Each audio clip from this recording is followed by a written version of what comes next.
con Jorge Cepeda Patterson. ¿Cómo le va? ¿Bien? Hola, ¿tal? ¿Cómo está? Buen día. Ha venido aquí Susana Reynoso también para charlar. Contanos, Susana. Bueno, Los Corruptores es la primera novela de Jorge Cepeda Patterson, que tiene una vasta experiencia como periodista. Ha sido director y subdirector del Universal, uno de los diarios de referencia de México. Y él en realidad cuenta con un ritmo de thriller una historia que empieza con el asesinato de una modelo, pero que no es una modelo cualquiera, es una modelo que tiene vínculos profundos con la política. Ajá. Y de la política salta a la corrupción. Y México atraviesa hoy en día un serio problema con los carteles del narcotráfico, en cuya consecuencia ha encontrado un material riquísimo como para desarrollar esta novela que te digo, la lees de un tirón. Anoche me dormí 2:30 de la mañana. Por tu culpa, Jorge. No, por su culpa no, pero por el libro sí. Causa insomnio. Así que aquí lo tenemos para hablarnos un poco de la situación de México también. ¿Cómo ¿no? está, Jorge? ¿Bien? Bien, muy contento provocando insomnios en Susana. Muy bien, claro que sí, y en muchos más seguramente. Eso espero. Pero aquí se habla mucho hace rato y de todo lo que es el narcotráfico en México y demás, y los carteles y demás, y se teme también que en algún momento llegue a Argentina o se hable de que ya llegó. ¿Se puede hacer un paralelo también en las sociedades por esta historia? Después vamos a hablar bien del libro puntualmente, pero es como introducir al tema. Un poco sí, me recuerda las noticias que he estado leyendo ahora en Argentina sobre, en efecto, de nota roja vinculada a drogas. Me recuerda a México hace 15, 20 años, es decir, en México sí empezó como un tema de trasiego de drogas, es decir, se cultivaban en las montañas para llevárselas a Estados Unidos. Y los mexicanos sentíamos, como hoy los argentinos, que eso sucedía entre los fascinerosos, entre los malos, al margen de la sociedad civil, digamos, al margen de la vida común y corriente. Pero hubo un momento en que los narcos comenzaron a disputarse el mercado de consumo de las plazas de las ciudades mexicanas, y ahí cambió todo. Lo que se supone que iba a suceder simplemente en carreteras y en las montañas, comenzó a suceder en las calles de la ciudad. Claro. Ojo, porque eso es lo que empiezo a ver que está sucediendo en Argentina. Es decir, la disputa en Rosario, por ejemplo, ya no solo de las rutas por las que circula la droga, sino también la disputa por el mercado, el control del mercado por bandas rivales. Ahí es donde comienzan primero las ejecuciones y después los intentos de soborno sobre las policías locales, que son las que finalmente van a dar la protección a estos criminales. Y ahí es donde ya el cáncer entra al cuerpo social del resto del país, ¿no? Ahora, vos con un libro ya escrito sobre este tema, cuando seguramente te habrás enterado de todo lo que pasó estas últimas 2 semanas respecto a las declaraciones que hizo tanto la Corte como la Iglesia en relación a la Argentina como país de producción en lugar de tránsito.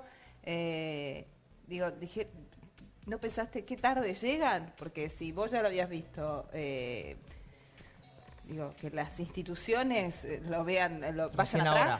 Sí, es una cuestión casi de condición humana, es decir, la gente considera que es un fenómeno primero de colombianos y mexicanos, después los que viven en Buenos Aires dirán, bueno, eso puede suceder quizá en Rosario, con todo respeto para los de Rosario. Luego empieza a suceder en la circunferencia de la metrópoli, pero no tiene que ver nada con nuestro barrio, que somos gente decente, etcétera. Y luego comienza a suceder enfrente de tu casa. Así fue primero en Colombia, después en México. Claro. No tiene que ver ni siquiera con la existencia de los grandes cárteles, tiene que ver esencialmente con que haya una demanda. Es decir, y no podemos ignorar que en Buenos Aires hay una demanda de consumo de drogas, de metanfetaminas, de pastas, etcétera. Y alguien va a suplir esa demanda, y en la medida en que es una actividad delictiva.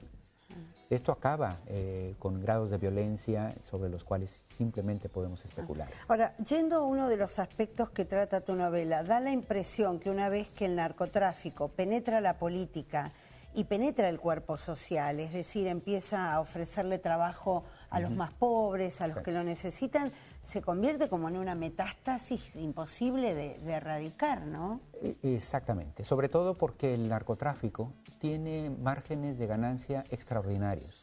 Entonces, tiene un potencial para corromper al policía que está fuera de la escuela secundaria, donde se va a vender droga en menudeo, tiene que corromperlo. Y a la tienda, al boliche, donde se vende en menudeo, hay que comprarla o extorsionarla, etc. Entonces, cuando menos lo esperas, como digo, ya está metida en esta... Claro. Y pronto es al jefe de ese policía y al jefe del policía, etcétera, con Y ya se niveles... metió. Y ya se metió, ¿no? Claro. Y efectivamente es una metástasis que no para, ¿no? Jorge, sin leerlo, evidentemente has contado demasiadas cosas. ¿Cómo se repercutió en México este libro? ¿Cuál fue la mirada inmediata de la sociedad? Me imagino que gran parte diciendo que bueno que alguien lo cuenta, pero gran parte diciendo, ¿y este loco por qué lo cuenta? Bueno, en parte porque había que contarlo. Yo tengo 30 años de periodista y lo he ido documentando de distintas maneras, allá hasta donde puedes, a través de los códigos que te exige el periodismo, ¿no? Claro. La ventaja de la ficción es que pude ventilar muchos expedientes que yo traía, atribuyéndolo a la clase política que construyo acá. Es ficción, pero es verdad. Es ficción, exacto. Pero muchos de los casos son absolutamente fidedignos.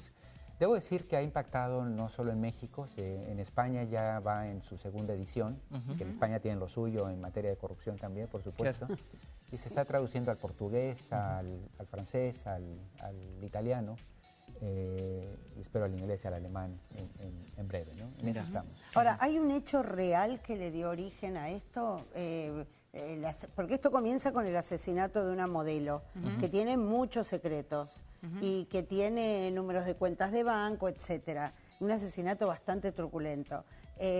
Pero ¿está basado en algún hecho? No en estricto sentido, en realidad es la muerte de Pamela Dos Santos, una actriz muy famosa, ficticia, que un periodista descubre que en realidad es la amante del hombre más poderoso del régimen, el ministro del Interior en México. Del PRI. Del PRI. Y ella, como defensa, como hábito, tenía la costumbre de ir armando expedientes de lo que se enteraba en la cama del ministro. Entonces a mí me permite esto, develar la corrupción desde la entraña. Es buenísimo. decir, cómo el jefe de la defensa en México en realidad ya trabaja para el narcotráfico, cómo determinados gobernadores están bajo sueldo. En la amenaza entre plata y plomo, casi todo el mundo prefiere conservar la vida, digamos, y alguna cuenta en Suiza. Esa mezcla es Bueno, pero irresistible. digo, vos decís esto y a uno le hace pensar en lo que siempre se dice en relación al narcotráfico, que es imposible de controlar. Que como aquellas personas que tienen la posibilidad de controlar y de actuar como para frenar esto, se juegan la vida. ¿Vos crees que es así o que en verdad, digamos, que muchas veces terminan entrando porque su vida está en riesgo? Si no acceden, su vida está en riesgo. Y vos decís, y además tienen alguna cuenta en Suiza, pero lo más importante es que preservan su vida y por eso terminan accediendo. Y a uno le parece una cosa aberrante, decir, ¿cómo no tiene control? ¿Por qué no tiene control? Porque la gente termina cediendo. Siendo yo director de un periódico en México, una corresponsal en una entidad federativa fue amenazada de muerte por sus coberturas de narcotráfico. Y yo hablé con el gobernador de la entidad para decirle, oiga, necesitamos protección sobre esta chica. Y el gobernador me dijo algo que es absolutamente contundente. Contra eso no hay defensa. Me dijo, para mí es imposible asegurar, garantizar la vida de mi mujer frente al narco. Claro. ¿Cómo quieres que defienda a tu reportera? Además, una reportera que se mete en líos por escribir sobre esos temas. Es terrible. Claro. El Ahora, gobernador, que los la máxima gobernantes se autoridad- sientan de algún la modo, máxima me hace autoridad acordar es cuando la dijo región, ¿no? Scioli con las manos atadas, Sí. ¿no? Y que tanto revuelo generó respecto a algunos casos de delincuencia. La verdad, pensar que los gobernantes no pueden frenar el narcotráfico, No, por pero eso hay que también, evitar que Jorge, se instalen, ¿no? Jorge, vos lo decías de una forma, me parece bien clara por haberte metido tanto en el tema. Tiene unos niveles de ganancia tan grandes, un margen de ganancia tan grande, que es fácil tocar, aquí decimos, tocar a este. Total, si sigue habiendo ganancia. Sí. Tocas a este, y hasta el más grande, y sigue habiendo una ganancia, y por eso es muy difícil de controlar. Lo que está muy claro en la novela, y por eso es conveniente revisarla, es que no hay manera de ganar una batalla contra el crimen organizado a balazos. No porque tengan mejores armas, sino porque la fuente que lo origina está ahí.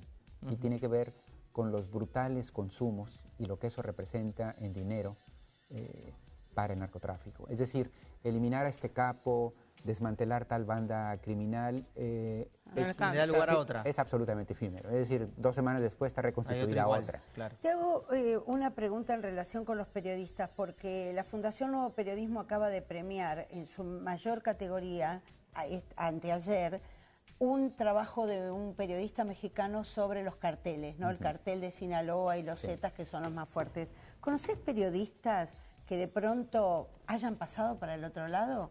Que habiendo estado investigando todo lo del narcotráfico, de pronto hayan cedido a la tentación de pasar para el otro lado?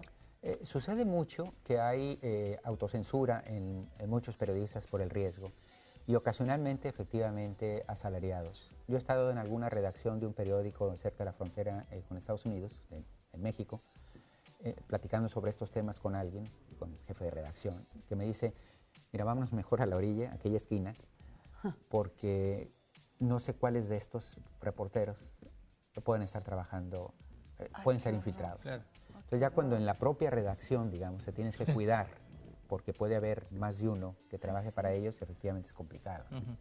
Yo te decía hace un ratito de las repercusiones, y a vos, personalmente, cuando metés este libro, con lo que se implica el riesgo y demás, porque más que sea una ficción, vos mismo lo decís, así que lo decís, lo dejás abierto, y ellos mismos saben que son cosas verídicas. ¿Tuviste algún problema? ¿Estás tranquilo? Yo debo decir que en efecto el periodismo se ha convertido en una profesión de alto riesgo en México. Sin embargo, debo ser honesto, hay una enorme diferencia entre estar en la capital o en el interior del país.